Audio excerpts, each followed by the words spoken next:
ಇಲ್ಲ, ಆ ಥರ ಏನಿಲ್ಲ. ಅದು ಹಂಗೆಲ್ಲ ಇದೆ.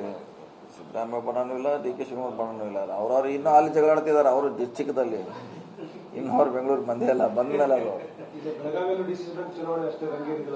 ರಂಗೇನಿಲ್ಲ. ಅದು ಕಾಣ್ತಿದೆ ಅಷ್ಟೇ. ಹಂಗೇನಿಲ್ಲ, ಇನ್ನೂ ದೂರ ಇದೆ ಅದು. ಅದೇ ಡಿಸಿಸಿ ಬ್ಯಾಂಕ್ ನಾರ್ಮಲ್ ಚುನಾವಣೆ ಆಯ್ತು, ಅಂಥದ್ದೇನು ಈಗಿರುವಂತ.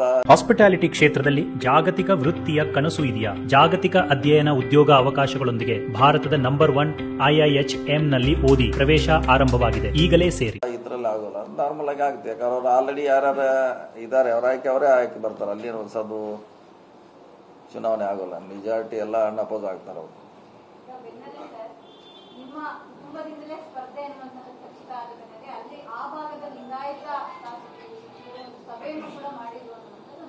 ಸಭೆ ಮಾಡಿದ್ದಾರೆ. ಸಭೆ ಎಲ್ಲ ಅವರು ಮಾಡ್ತಾರೆ, ನಾವು ಮಾಡ್ತಾ ಇದ್ದಾರೆ.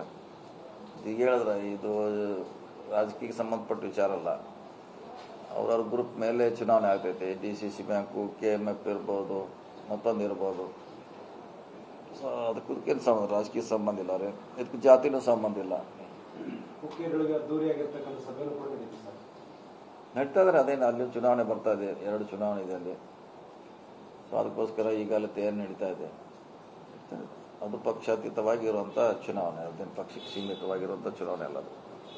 ನಾವು 2028ಕ್ಕೆ ಟ್ರೈ ಮಾಡ್ಕೊಂಡ್ರೆ ಅಲ್ಲಿವರೆಗೂ ನಾನು ಕೇಳೋದಿಲ್ಲ ಅಂತ ಒಂದು ಮಾತನ್ನು ಪದೇ ಪದೇ ಮೊದಲ ಕಡೆ KPCC 2028ಕ್ಕೆ ನಾನು ಶಕ್ತಿ ತುಂಬಬೇಕು ನೀವು ಅಂತ ಹೇಳ್ತಾರೆ. ಅಂದ್ರೆ ಏನನ್ನ ಆಯ್ತು ಏನು ಸಂದೇಶ? ನಾವೇನೇ ಹೇಳಿದ್ರು ಅಂತಿಮವಾಗಿ ಅವ್ರು ಹೇಳ್ಬೇಕಲ್ಲ, ನಾವೆಲ್ಲ ಹೇಳ್ತೀವಿ. ನಮ್ಮ ಅಭಿಪ್ರಾಯ ನಾವು ಹೇಳ್ತೀವಿ, ಎಲ್ಲರೂ ಹೇಳ್ತಾರೆ. ಶಾಸಕರು ಹೇಳ್ತಾರೆ, ಮಂತ್ರಿಗಳು ಹೇಳ್ತಾರೆ, ಎಲ್ಲರೂ ತಮ್ಮ ಅಭಿಪ್ರಾಯ ಹೇಳ್ತಾರೆ. CM ಹೇಳಿದ್ದಾರೆ, DCM ಹೇಳಿದ್ದಾರೆ ಕೆಲವು ವಿಷಯಗಳಲ್ಲಿ. ಅಂತಿಮವಾಗಿ ಯಾರು ತೀರ್ಮಾನ ಮಾಡೋದು? ಅಲ್ಲಿವರೆಗೆ ಕಾಯೋಣ. ಯಾಕೆ ಈಗ ಅಂಥದ್ದೇನು ಅರ್ಜೆಂಟ್ ಏನಿದೆ? ಓಕೆ.